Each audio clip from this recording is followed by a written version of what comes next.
Hello and welcome to the NBE Basketball Report podcast. This is Raphielle Johnson, West Coast editor of the NBE Basketball Report. Today's podcast focuses on the Virginia Tech Hokies, who have a big game tonight in the Preseason NIT season tip-off semifinals against Syracuse. Virtually a road game for Virginia Tech in terms of the atmosphere. You're going to have a lot of Syracuse fans in the Garden. But they're scoring about 78 points per game, undefeated on the season, led by Dorenzo Hudson.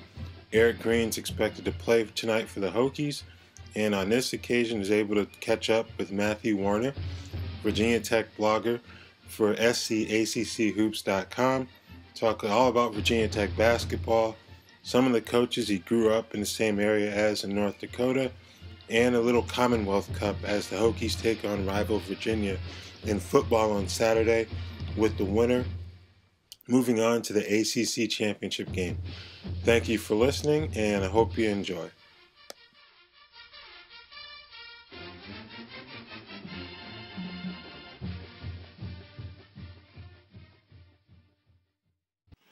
Okay, welcome to the podcast. I want to thank you guys for listening, and with us now is Mathew Worner, Virginia Tech blogger for SCACCHoops.com.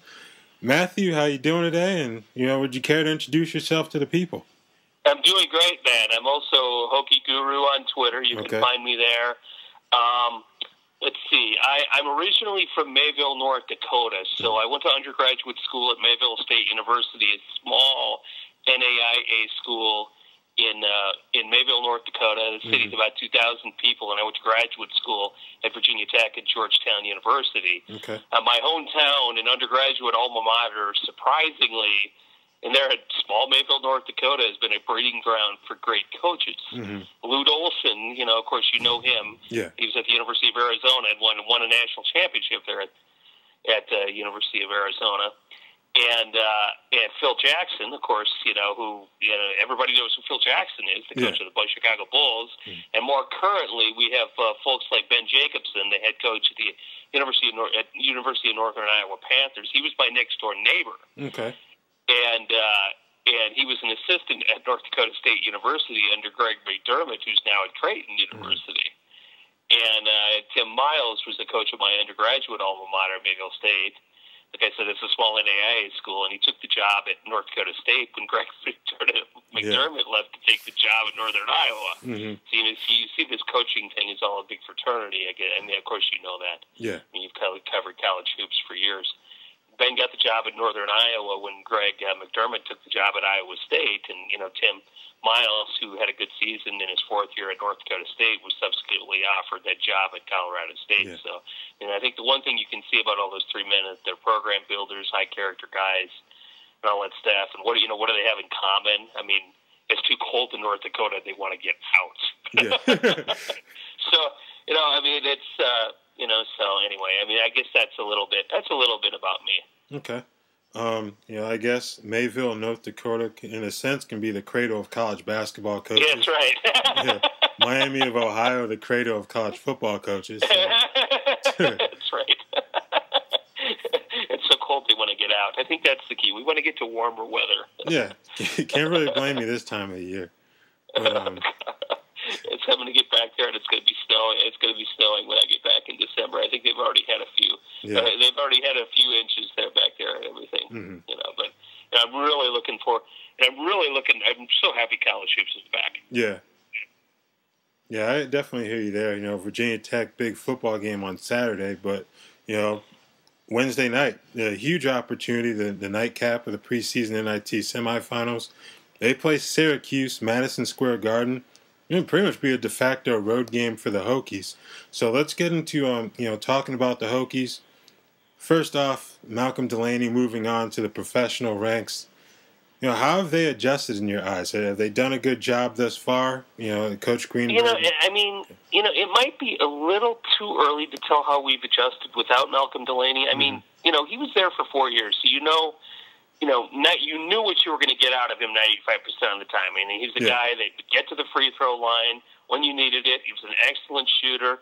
At times he might have taken too much on his shoulders, but at the same time he probably thought he had to because that was the makeup of our time. I mean, I think we have the potential to be a more balanced team this year. Yeah. I mean, I've seen, it's too early to say that somewhat, but we've shot over 50% from the field in our first 2 games.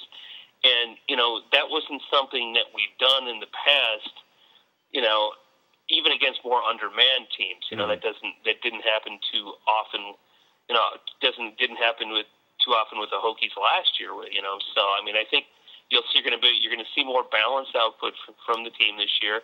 You might see a different leading scorer every night. I'm not as much of an X's and O guy, but I've heard of the possibility of us using more, dribble drives and techniques and that sort of thing in our offense. So, I mean, I guess, you knew what you were going to get with Malcolm Delaney. Somehow we don't know what we're going to get this year, but I like what I see so far. Okay. A couple good wins at home, to advance to New York City. Speaking of dribble drives, I think the one guy I kind of want to talk about, Eric Green, been a little banged up. How's his health right now, and what are you expecting from him this week in New York? I mean, Eric Green is, from what I hear, he isn't 100%, with the Achilles injury and everything. But, an 85 to 90% Eric Green is better than anybody else we have at point guard right now. Okay. So I'm saying that, and I'm not saying that he's 85% or healthy or anything, because I'm not a doctor, but I did stay at a Holiday Inn Express. No, I'm joking when I say that. But I mean, but you get my drift there. I mean, Seth wouldn't play anybody who's hurt or take any type of risk, because I think he's a highly ethical guy. You can see like what we did with what we did with Alan Chaney, this year.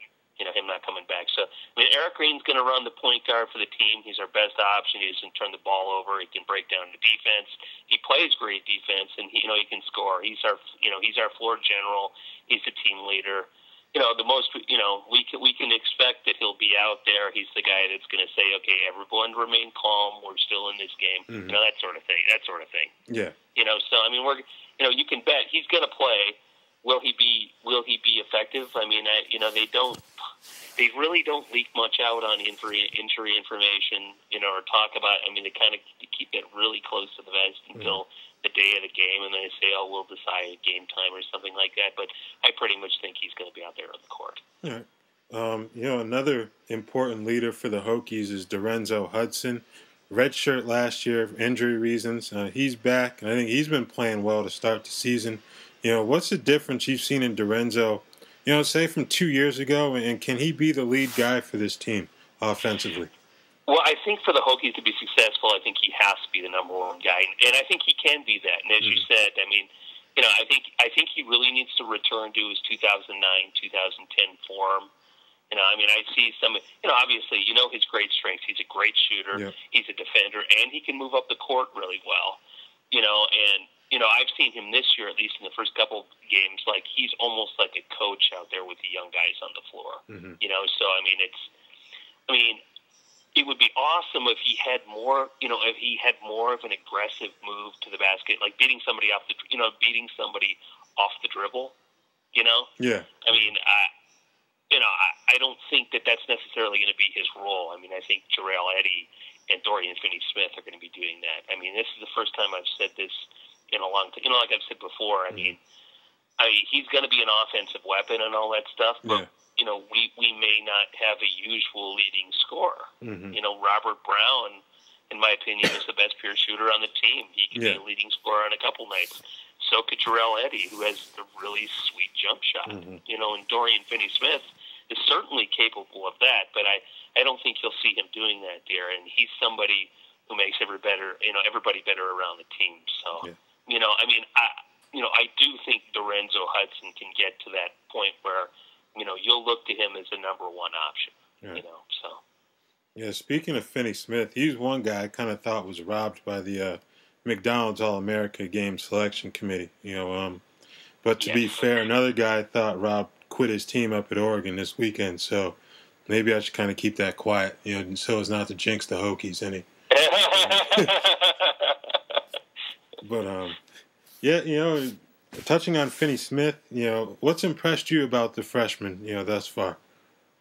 Well, I mean, look, Dorian Finney-Smith is just an outstanding, unselfish player. Mm-hmm. I mean, we know that he's going to be, he's an excellent defender. Yeah. He's an outstanding defender. He can rebound. Oh, he's a terrific rebounder. Mm-hmm. And I don't think he doesn't really care about who gets his points. He wants to make everybody around him better. Yep. And if he scores, well, that's fine and good. But he cares about wins, and I think that's. But we haven't had a player like him like that probably since, I would say, Xavier Dowdell. A guy that gets on the court that makes everybody around him better, and that's why I think. And he's willing to learn. Mm-hmm. You know what I mean? Willing to learn, willing to do what the coaches tell him, willing to improve, and that's so awesome that we have a player like that. Yeah. I mean, I think he's such a good. We're so lucky to have somebody like that in Blacksburg. You don't even know. Yeah. So I mean. All right. One key loss for them, in addition to Delaney, J.T. Thompson, torn ACL, lost for the season. How have the big men performed, in your eyes thus far, and who's kind of stood out up front? Well, I mean, look, we're going to miss the spark and energy that J.T. Thompson provided the team. I don't think there's any question about that. I mean, we did get some good news from his Twitter account that it sounds like he's going to actually come back for a sixth year. Oh, okay. So, I mean, so I think that's a cool thing. I mean, and he was an undersized big man, but we miss, as I said, we miss his leadership on the court. We miss him just getting out there and doing everything. I mean, I think, the big men on this team need to improve their rebounding. I think that, I think that, to some extent, I think Victor Davila might have plateaued. Okay. But we're still going to see we're still going to use his depth, every bit of it, his fouls and all that stuff. But I think the guy that probably stands out the most to me, I think is, for reasons I stated earlier, was Dorian Finney-Smith. Yeah. I mean, he's just going to be a great player for us on the court. He's an all-around player. Rebounding, getting everybody better, assists. I mean, the defense, the whole deal. I mean, he's really going to be. I think he's. We knew he was going to start from day one when he came to Blacksburg. I think C.J. Barksdale is somebody I'm also impressed with. He's got a high basketball IQ. He seems to know where the ball is going to land and how to position himself for rebounds and all that stuff. But he's still pretty young. Yeah. But honestly, I can see him starting by January 2012 before Vic. Okay. I'm sorry, I should say for your listeners, before Victor Davila. Okay. Yeah. Yeah, that's definitely so I mean, I see that happening. I see us having there could be some times this year, Raphielle, when we have three freshmen on the court, maybe four freshmen on the court, which can be fun. I mean, we're going to have some growing pains this year, but we're also going to have some fun with those guys out on the court. Yeah, definitely. Now moving on to tomorrow's opponent, Syracuse. I really wouldn't call it an old Big East rivalry or anything like that. But, yeah. We lead the series 3-2. Yeah, right. There you go. Sorry. So I just had to throw that in there. Yeah. I honestly did not know that. That's a stunner to me, but we haven't won since the 70s, but anyway. Anyway, go ahead. I'm sorry. In terms of the orange, have fun with that. Yeah, definitely. In terms of the orange, a little bit of a firestorm, with regard to associate head coach Bernie Fine, but this is a team that Jim Boeheim's come out and said is probably the deepest that he's had, while in Syracuse. He's been up there nearly, 40 years or so. Oh, for sure. Yeah. So, what are your concerns about Syracuse? Oh my gosh, where do I start? I sound like Dickie V when I say this. Oh, we're no good. I'll sound like Boeheim. Oh, we're no good. Yeah. Oh, we're terrible. Oh, how can we stand this? But actually, with them, I mean, you have let's talk about their starting lineup. Okay, you got Rakeem Christmas. What is he? 6'9", 222. Yeah. Chris Joseph at 2'7", 210. Fab Mello at 7'5", 244. Scoop Jardine at 6'2", 190. Brandon, how do I pronounce that? Brandon Trish? Yeah, Trish at 6'4", 205. Waiters, Williams, Carter, Fair, Akita, Sutherland. I mean, we basically have two starting lineups that we're facing. Yeah. You know, and I mean, you can't teach length. Syracuse is so long and athletic. Mm-hmm. You know, can we handle the waves of pressure that we're going to see in this 2-3 defense? And this just isn't any zone defense. This is a rather active zone defense, and I think that's probably something that I'm understating. You know, can we handle the pressure that we're going to get? You know, from these. You know, can we handle the pressure that we're going to get from? You know, for the full court pressure and all that stuff. You know, when you see guys that are coming off the bench and they're averaging double figures, you obviously know that you're going to face a tough team. I mean, the starters from Syracuse are they're among the best we're going to face all year outside of North Carolina. Yeah, definitely. You know, they shoot and they rebound well. They're an outstanding team. I mean, look, we know we're going to get out-rebounded, Raphael. That'll happen. I mean, for this Hokies team to stay in the game, there's a few things that need to happen. I mean, we need to win the turnover battle. We can't get hammered in rebounding numbers. As I said, I mean, we're going to come up on the short end there, but, you know, it can't be 2-1. Yep, exactly. You know, I mean, we need to shoot well from the outside to loosen up that zone a bit. I think we do have a good chance for that, too, actually. At least for a while, we can probably do that. I mean, Syracuse needs to have a bad shooting night. You know, so we have to make our free throws, and, you know, Syracuse has to miss a lot. You know, so, I mean, I sound like it sounds like a tall order. And, of course, you know, I sound like I'm a little bit down, I'm a little bit down here. But, I mean, those are the kinds of things that have to happen for us to pull off a stunner in New York. Yeah, definitely. All right, you know, if you had to pick one player for Syracuse that you really think the Hokies need to neutralize, who would that guy be? Oh, Rakeem Christmas. I don't think there's any doubt about that. Over Jardine? Huh? Over Jardine? Yes, honestly. The rebounding is such a key in second chance point. I mean, from my standpoint, the rebounding is such a key for us. Yeah. Because we've been burned. You know, quite honestly, we've been burned in the first two games, and we can't.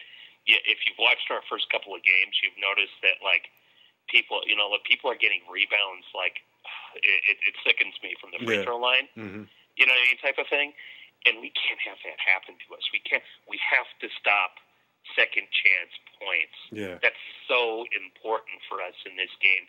I mean, you bring up a good point about Jardine, about him bringing the ball up the court, but I mean, you know, and just his overall involvement in their offense. But I mean, we have to give up something. Yeah.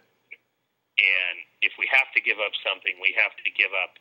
You know, we have to hope that maybe he'll think that if he makes a 3 or 2, that he just starts throwing up threes because he has open shots. You know, and I mean we have to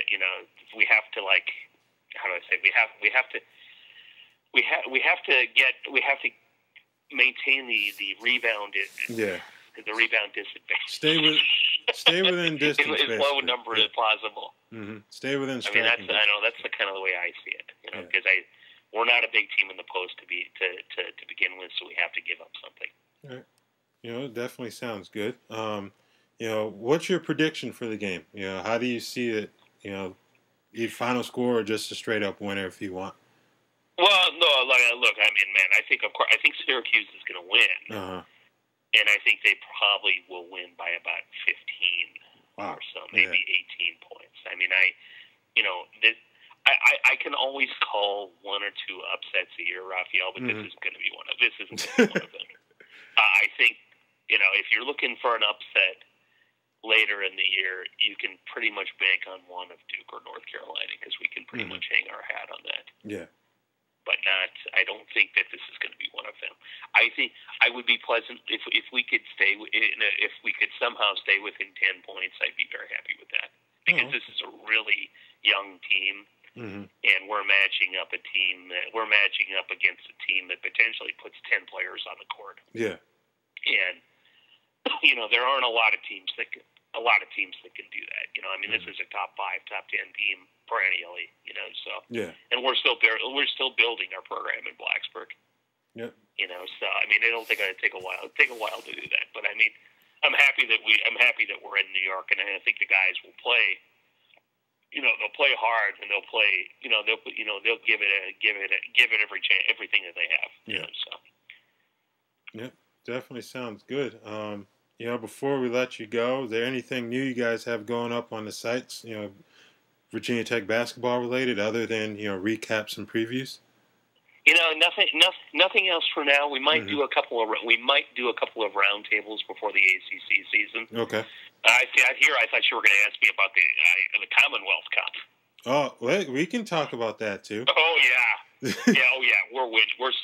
This is all about crushing the dreams of our rival.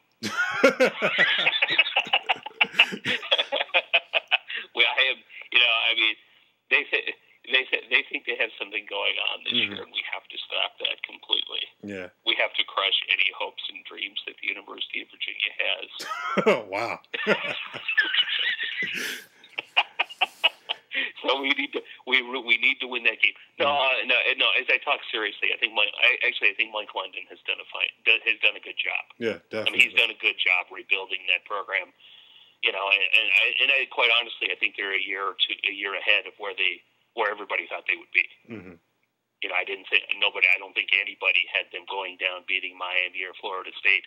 I didn't. Yeah. And so, they've done a good job, and they're a year ahead of where they should be. And so I'm happy. I can say this. I'm happy that their seniors are going to get to go to a bowl for the first time, because you wouldn't want somebody to not experience it. So they have a good.